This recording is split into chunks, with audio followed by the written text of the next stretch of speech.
I have a color story for you. It starts with a wallpaper pattern that I saw posted by one of the featured designers in the Better Homes and Gardens One Room Challenge. Her name is Rachel Moriarty, and she installed this pattern from Spoonflower in a bathroom. This is a screenshot of her Instagram, and I'll include a link so you can go follow her too. As far as who I am, my name is Lori Sawaya, and I'm a color strategist and expert. Talking about color is one of my very favorite things to do, and when I saw this wallpaper online, I knew there was a good story here to share. The thing about these colors is, at first you might think, this is interesting. Not sure if I like all these colors together or not. But it's one of those color palettes that the more you look at it, the more it grows on you. I couldn't quite put my finger on why these colors were pulling me in and kind of making me like them. And it was hard to pinpoint the exact color relationship that was making this work from just an online image.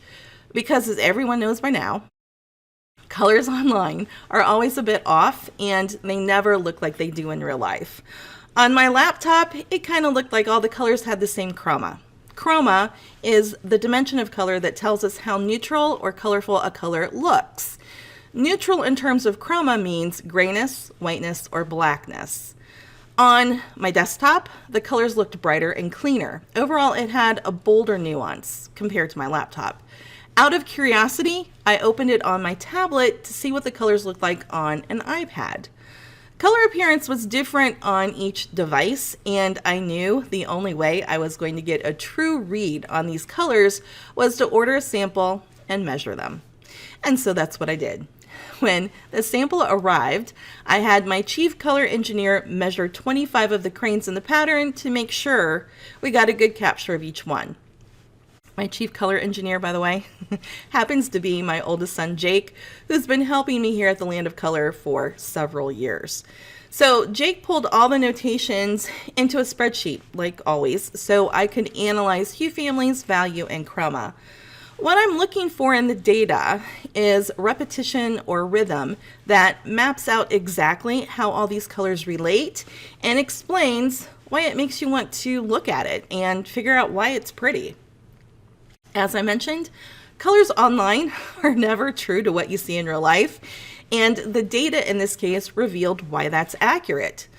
The cranes numbered 9 and 21 are a bright, vivid blue, and a warning popped up in the notation software that we use, alerting us to the fact that this color is outside of the RGB color space.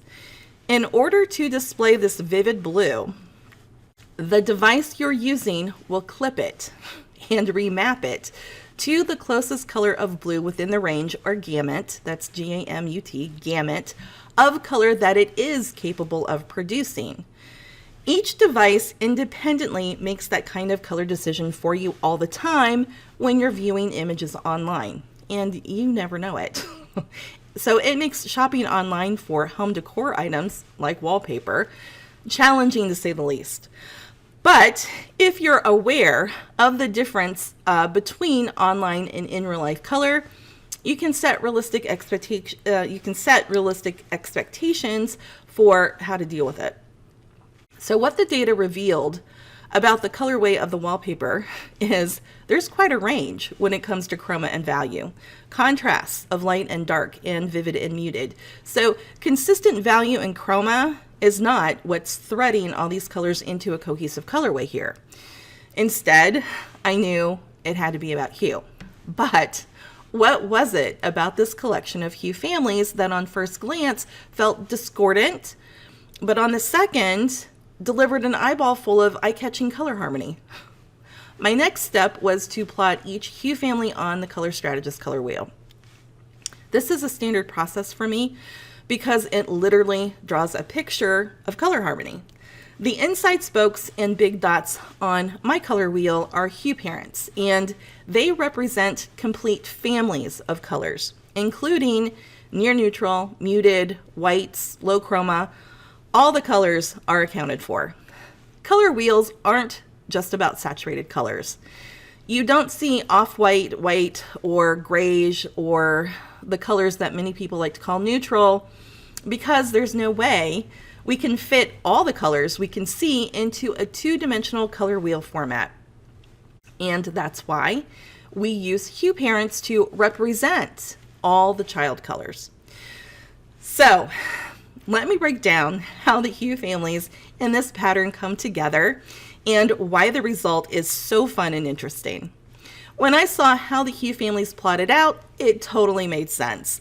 I saw why you get a sense of color energy that's in alignment, but with here and there moments of clashing colors.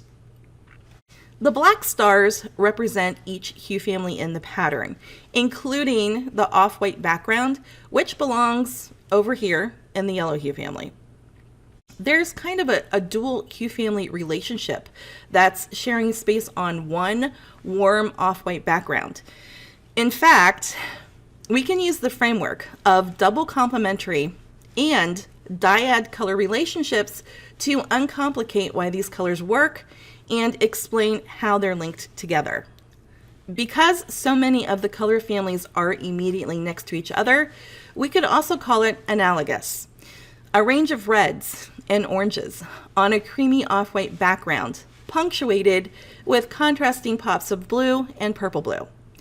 The takeaway from this color story is, if you find yourself in a color conundrum of colors that feel like they're clashing and don't go together, try adding more color. Add more color to the mix. Thinking outside the box when it comes to color schemes could be the solution you're looking for. What you want to do is take inventory of the colors that you have to work with, and then go look for multicolored wallpaper, fabrics, or even a rug that incorporates the same or similar colors. Once you find a piece that has your colors in it, you can use the other colors in the pattern to inform decisions for artwork, accessories, or even adjacent rooms to create a sense of flow from space to space. Talking about a sense of flow room to room reminds me of my very favorite slide from my online course, The 4 Pillars of Color. Honestly, this is the best definition of color harmony ever. And here it is. Harmony means to change from one condition to another with a sense of ease and pleasing variation. That's so good, right? And I think that it's the perfect way to ease into wrapping up this video. Thanks for joining me. I'm so glad you were here, and I hope to see you next time. Thanks, everyone.